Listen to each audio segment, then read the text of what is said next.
We just got done here with quite a few days of just like huge downpours here where I live in Portugal, which has been quite different to the beautiful sunny days that I've had, or we've had, in January, the beginning of January. And now all of a sudden it's downshifted into a torrential of rain, which is really good for here. Thank goodness, because we need it. And because this place can be like a giant book of matches around here with all the eucalyptus and dry conditions. So with everything that's happened in LA, it's kind of like very familiar to what can happen around here. So having a lot of rain here is a good thing to let it soak. So that's been a blessing in that way. And then in some other way, I've always found myself inextricably fused or affected by rain in that kind of mode. And, you know, living in California, in the Northern California area, there's definitely times where we can just get long downpours of rain for an extended period of time. And that would really just kill me for some time. And then I spent a few years in Canada, in British Columbia, and just, again, rain. Not nearly as bad as other times, I think, that Canada, at least that area has had, but it's just, you know, I think I've probably experienced, you know, a minimal amount of rain compared to some other people and some other of you that live in other rain-soaked places. But I get really affected by that kind of energy, and it certainly does something inside of me. It activates something in me, but there's other times it doesn't. So I guess it just depends on what's going on for me personally as to how I get affected by it. But this one is definitely, for whatever reason, has done something to poultice out what has been kind of a lifelong relationship with depression. And it's definitely felt better over the past few years.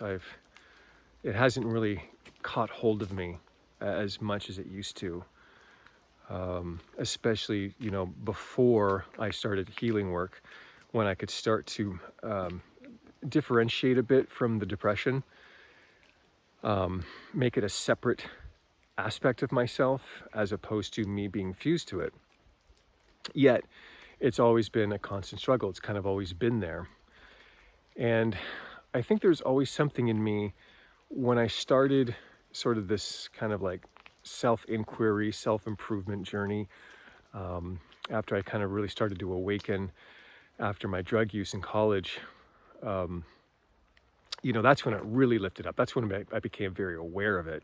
Once part of the veil kind of lifted, and I think I was met face to face, quote, heart to heart to it, around this depressive energy inside of me.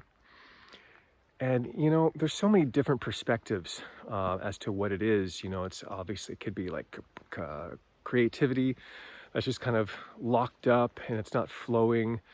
You know, kind of that creative feminine energy, even though, you know, there is that energy in men. It could be just soul aspect, you know, that's kind of stuck in some kind of time loop. It could be an existential thing going on inside of us. It's our separation wound.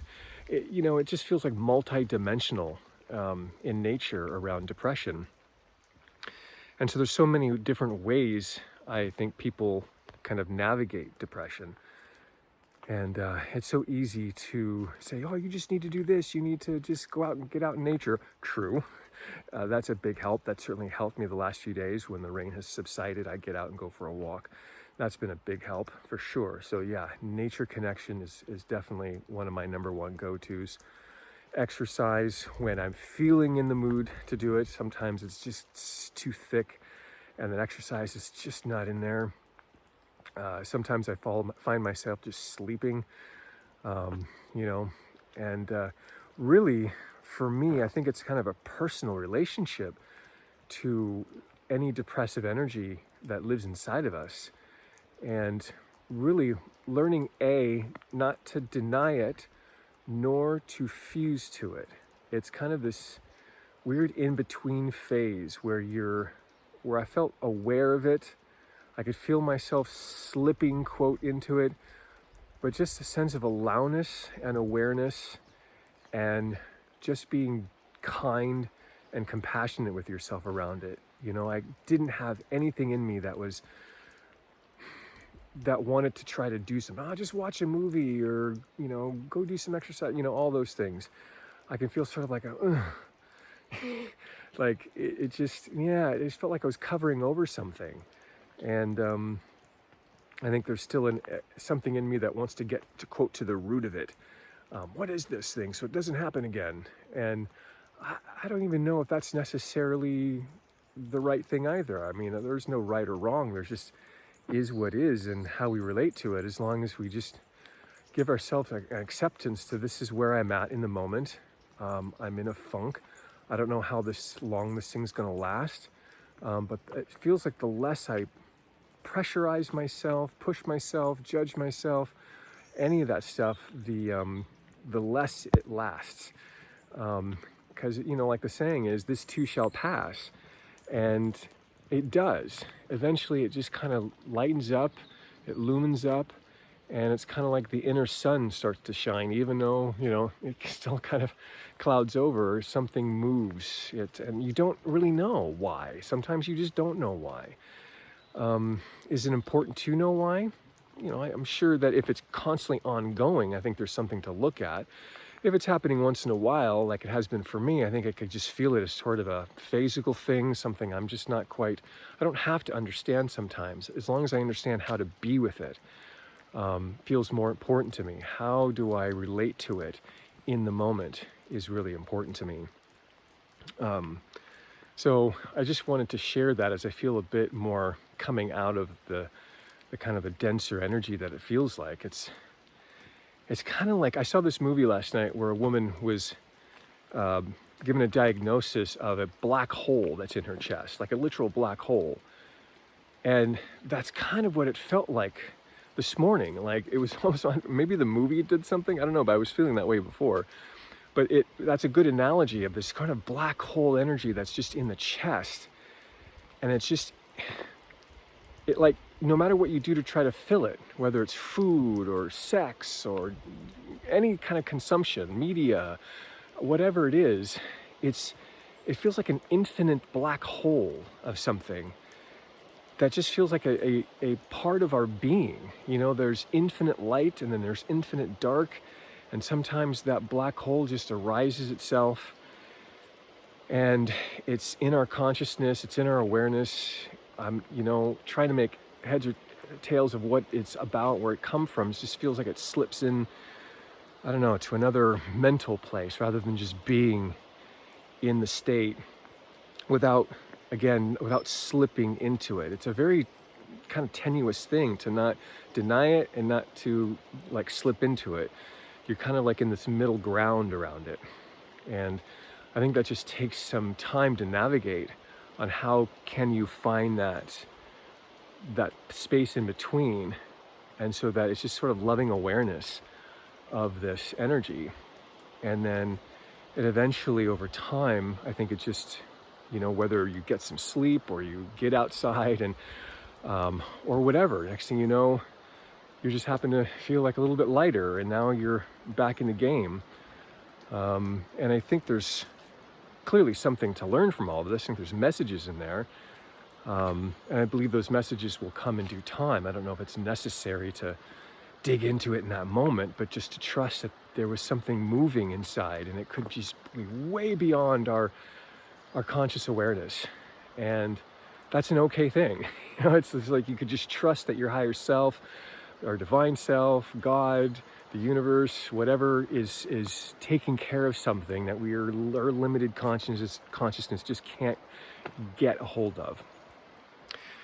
And so, yeah, and I just felt like I wanted to express a little bit about how I moved through this, because I know this can be a big thing for men, is this arena of depression, and how do you be with it, and how do you relate to it, and what do you do with it, and all this stuff. And then, this feeling of just being kind of sucked and stuck into it, because I've certainly been in that phase for many, many months. It's not a good feeling at all. And I think that's just because I got really welded and fused into it. So there's just this ongoing digestion of that, and I think it is something that it just comes and goes as needed. And I think at some point we learn its messages and what it's trying to help us do. But I think it is just getting us to sit still and to be real with ourselves. Maybe there's grief that has been unfelt, and it could just also be a transition, something snapping off. I feel like I've been detaching from things, and sometimes when you disattach yourself from things, that could feel like a no man's land of who am I, what am I doing, and so that can spark up some sacred reactions in there. So yeah, so I think the context around it is very important, and not so much the content, but the context of the feeling itself, and how do you hold it, and how do you be with it. So anyway, I know this can be a thing for many people, and so I just wanted to share that with you all and see where that lands with you, and if anyone else has similar issues and stuff. And I know that there's thousands of ways of managing it. I get it. I know there's lots. But I just wanted to share my personal experience and how I moved through it this just past couple of days. So sending you all much love on your personal journey. Thanks again for all of your support, and so I look forward to any comments that you have on your personal journey about how this relates to you. And until next time, God bless. Bye-bye.